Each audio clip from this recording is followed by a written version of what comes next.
মোহনাকে ফাঁসিয়ে মন্দিরে নিয়ে গিয়ে বিয়ে করে নিল আকাশ। রেগে গেল শুভলক্ষ্মী। হ্যাঁ বন্ধুরা, এমনটাই দেখা যাবে, তাই সম্পূর্ণ জানতে ভিডিওটিতে লাইক দিয়ে চ্যানেলটি সাবস্ক্রাইব করে দেখতে থাকুন। গল্পের শুরুতেই দেখা যাবে মোহনার উপর সবাই চাপ দিতে থাকে। ওইদিকে পুরু এসে বলে, কি ব্যাপার মোহনা, খাবারের দায়িত্ব কে নেবে? হ্যাঁ, সব রান্না করতে হবে না নাকি? তখনই শিরিন বলে, আচ্ছা আমাদের জন্য কিছু রান্না করো, কিছু করো। তখন কলঙ্কে বলে, হ্যাঁ তাই তো, শুধু সংসারের দায়িত্ব নিলেই তো হবে না, সব কিছু দায়িত্ব নিতে হবে। তখন মোহনা বলে, ব্যাস আমার না ভাল লাগছে না, বলেছি তো আমি দায়িত্ব নেব, সব কিছু দায়িত্ব আমারই, বুঝতে পেরেছো? এইভাবে সবাই আমাকে প্রেশার দিও না তো। এই বলে মোহনা রুম থেকে বেরিয়ে চলে যায়। তখনই সেখানে শুভলক্ষ্মী চলে আসে, এসেই বলে, কি ব্যাপার মোহনা, একদম একদিনেই হাওয়া বেরিয়ে গেল? এই না বাড়ির সবার দায়িত্ব নেবে, তার দায়িত্বটা নিতে হবে তো, সবকিছু করতে হবে তো। তখন মোহনা বলে, আমারটা আমি বুঝে নেব। তারপরে মোহনাকে আকাশ ফোন করে, আর ফোন করেই বলে, শোন আমারটা আমি গুছিয়ে নিয়েছি, এবার ওদের ওপর প্রতিশোধ নেওয়ার আমার সময় চলে এসছে, বুঝতে পেরেছিস তো? তোকে যেরকম ভাবে বলেছি ঠিক সেরকম ভাবে তোর নাটকটা শুরু করে দে। তখন মোহনা বলে, ঠিক আছে তাই। এই বলে ফোন রেখে দেয়। ওইদিকে কলঙ্কি তাকে দেখতে থাকে যে ডোনার সঙ্গে মোহনা কিছু বলছে। তখনই ডোনাকে ডেকে মোহনা বলে, একটা কাজ করতে হবে। তখন ডোনা বলে, শোনো আমি না কিচ্ছু করতে পারবো না তোমার জন্য, আমি আবারও কেস খাবো। তখন মোহনা বলে, তোমাকে কিচ্ছু হতে হবে না, শুধুমাত্র ঠাম্মির কাছে গিয়ে একটা কথা বলবে। তখনই ডোনাকে কি বলতে হবে শিখিয়ে দেয়। তারপরে ডোনা চলে গেলে মোহনা মনে মনে বলে, ডোনা তুমি নিজেও জানো না তুমি আজকে কত বড় একটা কাজ করে দিবে আমার। ওদিকে ডোনা আইস ব্যাগ নিয়ে ঠাম্মির কাছে যায়, আর গিয়ে বলে, ঠাম্মি তোমাকে তো ডক্টর বলেছে আইস ব্যাগ লাগাতে, তাই আমি নিয়ে এসেছি। তখন ঠাম্মি বলে, যাক তাও তো তুমি আমার কথা ভেবেছো, তাই না? তুমি করবে আমার সেবা, তা দেখি খুব ভাল লাগছে। তখন ডোনা বলে, হ্যাঁ ঠাম্মি। তখন ঠাম্মি বলে, না আমার কিছু লাগবে না, আমাকে শুভ যা করার করেই গেছে। তখনই ডোনা মনে মনে বলে, ইস এ শুভদি না সব কিছু আগে করতে আসে, এখন ঠাম্মিকে কথাটা বলবো কি করে? তখন ঠাম্মি বলে, আর যাই বলো না কেন, তুমি যে আমার যত্ন নির্দেশিত আমার কথা ভেবেছো, তার জন্য আমার খুব ভালো লাগছে, আমি খুব খুশি হয়েছি। তখন ডোনা বলে, ঠাম্মি আমি বলছিলাম কি, এই যে বাড়িতে একটার পর একটা বিপদ আসছে, তাই বাড়িতে সত্যনারায়ণ পুজো করলে হতো না? তখন ঠাম্মি বলে, হ্যাঁ তাহলে করো না পুজো। তখন ডোনা বলে, না না আমি কি পুজো করতে পারবো? আমি তারপরে কোনটা থেকে কোনটা আবার বাদ দিয়ে দেবো তার তো কোনো ঠিক নেই, আমি তো আবার পুজো আজটা করতে পারি না, তার থেকে শুভদি বা আপনি করলে ভালো হতো না? তখন ঠাম্মি বলে, হ্যাঁ ভালোই বলেছ।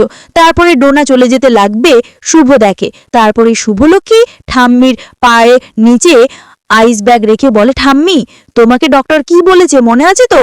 তখন ঠাম্মি বলে, হ্যাঁ মনে আছে। শুভ আমি একটা কথা ভাবছিলাম, আচ্ছা বাড়িতেই যে অশান্তি ঘোর হচ্ছে, তার জন্য একটা সত্যনারায়ণ পুজো করলে ভালো হতো না? কালকে তো ভালো দিন আছে। তখন শুভ বলে, হ্যাঁ করা যায় তো। তখন ঠাম্মি বলে, তাহলে পুজোর ব্যবস্থা করলে ভালো হবে। তখন শুভ বলে, ঠিক আছে আমি সব ব্যবস্থা করে দেবো ঠাম্মি, আমি সব পুজোর যোগাযোগ করে দেবো।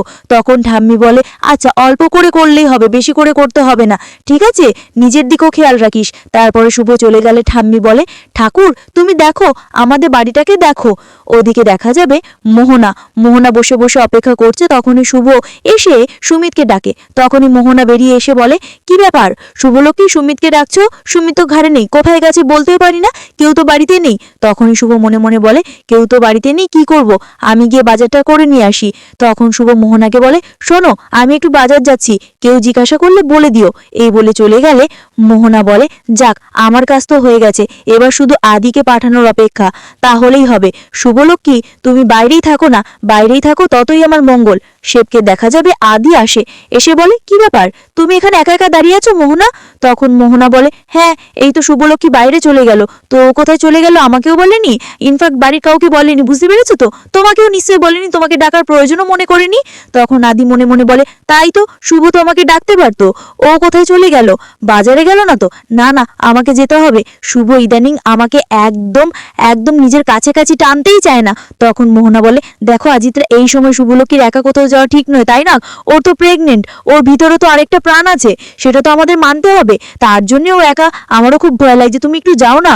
তখনই আদি সঙ্গে সঙ্গে বেরিয়ে পড়ে। ওদিকে মোহনা ওর দাদাকে ফোন করে বলে, শোন, কাজ হয়ে গেছে, শুভলক্ষ্মী আর আদিত্য দুজনেই বেরিয়ে পড়েছে, এবার কিন্তু তোর কাজটা শেষ করার পালা। ঠিক তখনই সেখানে সুমিত চলে আসে। তখনই মোহনা কোমর ব্যথার নাটক করতে থাকে আর বলে, ইস, কোমরটা একদম ভেঙে গেল, চিড়ে গেল। তখন সুমিত বলে, আবার কি হলো তোমার? তখন মোহনা বলে, সারাদিন দাঁড়িয়ে দাঁড়িয়ে সবার জন্য রান্না করতে করতে কোমরটা একদম ছিঁড়ে পড়ে যাচ্ছে। ওদিকে শুভর বাজার করা হয়ে গেছে, তখনই শুভ রিক্সায় তুলবে, তখন শুভর খুব কষ্ট হচ্ছিল। ওদিকে আদি সবটা দেখে মনে মনে বলে, শুভ আমাকে না রেখে এভাবে বাজার করতে চলে আসলো একা একা, আমাকে তো এখন তো দেখছি শুভ ডাকেও না, কথাও বলে না। ওদিকে শুভ বলে, একা আসাটা আমার একদম ঠিক হয়নি, কে কাউকে নিয়ে আসা উচিত ছিল, এত ভারী ভারী ব্যাগগুলো কি করে তুলবো? তখন আদি বলে, না আমি আসছি শুভ। ওদিকে তখনই আকাশ এসে হাজির হয়। তারপরে আকাশকে দেখেই শুভ পুরো চমকে যায়। ওদিকে সুমিত বলে, এই নাও বামটা লাগিয়ে নাও। তখন মোহনা বলে, বাম? আমার কি বাম লাগিয়ে দেবে? এরকম কোনো লোক আছে নাকি? আমার কাজ তো আমাকেই করতে হবে। তখনই সুমিত বাধ্য হয়ে বলে, ঠিক আছে শুয়ে পড়ো, আমি বাম লাগিয়ে দিচ্ছি। তখনই মোহনা মনে মনে বলে, এই একটা অপদার্থ, ওকে নিয়েই তো আমার এন্টারটেনমেন্ট করতে ভালো লাগে, যাক ওকে নিয়ে এইসব করাচ্ছি, খুব ভালো লাগছে। ওদের এমনভাবে জব্দ করব না, আমরা ভাই আর বোন একদম সারা জীবন মনে রাখবে। ওদিকে শুভ বলে, দাদা এগুলো তুলুন তো। তখনই আকাশ আসে, এসে বলে, শুভলক্ষ্মী চলুন, আপনাকে আমি বাড়িতে পৌঁছে দিই। তখন শুভ বলে, না দরকার নেই, আমি একাই চলে যেতে পারবো। তখন আকাশ বলে, দেখুন আমি যেইভাবে সবসময় ডোনাকে সাহায্য করি সেইভাবেই কিন্তু আপনাকে সাহায্য করতে চাই, আমার বোনের শ্বশুরবাড়ির কাউকে আমি বিপদে পড়তে দিতে চাই না। তখনই শুভ চমকে যায় আর মনে মনে বলে, ডোনার কথা বলছে না? তখন শুভ বলে, ডোনার ব্যাপারে কি জানেন আপনি? আপনি কি জানেন? আপনি কি করে পৌঁছে যান সেটাই তো বুঝতে পারছি না। তখন আকাশ বলে, দেখুন শুভলক্ষ্মী, এখানে অনেক ব্যাপার আছে, অরণাকে আমি হেল্প করতে চাই, আর তাছাড়া আপনারা এখন যে বিপদের মধ্যে আছেন না, এখন কিন্তু আপনারা এসব কথাগুলো বলতে পারেন না। তখন শুভ বলে, শুনুন আপনি না অরণার কাছ থেকে দূরেই থাকুন, আমি অরণার ব্যাপারটা দেখে নেব। তখন আকাশ বলে, আপনি দেখতে পারবেন তো? কারণ এখন যে ব্যাপারটা আমি আর অরণা জানি, সে ব্যাপারটা কিন্তু কদিন পরে সবাই জেনে যাবে, তখন সামলাতে পারবেন তো আপনি? তখন আকাশের কথা শুনে অবাক হয়ে যায় শুভলক্ষ্মী। তখন শুভ বলে, শুনুন আপনার ভাই বোন কোনো রকম কোনো স্বার্থ ছাড়া কিছু করেন না, সেটা আমি জানি। তখন আকাশ বলে, হ্যাঁ এই যে আপনি আমার সঙ্গে গাড়িতে যাচ্ছেন, নিশ্চয়ই আমার কোনো স্বার্থ জড়িয়ে আছে। ওদিকে শুভকে গাড়ি থেকে নামিয়ে দেয় আকাশ আর বলে, নিন আপনার বাড়ির সামনে চলে এসেছি। তারপরে শুভকে নামিয়ে দিয়ে আকাশ এখান থেকে চলে যায় আর বলে, শুনুন শুভলক্ষ্মী, আপনাকে না অরণাকে নিয়ে চিন্তা করতে হবে না, আমি তো অনেক দূর এগিয়ে গেছি। তখনই শুভ মনে মনে বলে, কি ব্যাপার, কিসের কথা বললো? ওদিকে আদি খুব কষ্ট পায় আর বলে, আকাশের জন্য কি তাহলে শুভলক্ষ্মী আমার অ্যাভয়েড করছে? ওদিকে অরণাকে পাওয়া যাচ্ছে না। তখনই অরণাকে বিয়ে করতে মন্দিরে নিয়ে যায় আকাশ। তখন ঠাকুর মশাই বলে, সিঁদুরটা পরিয়ে দিন। ওদিকে অরণা চিৎকার করে কাঁদতে থাকে, কিন্তু কোনো উপায় থাকে না। তো বন্ধুরা, কেমন লাগলো আজকের আপডেট কমেন্ট করে জানাও। ধন্যবাদ।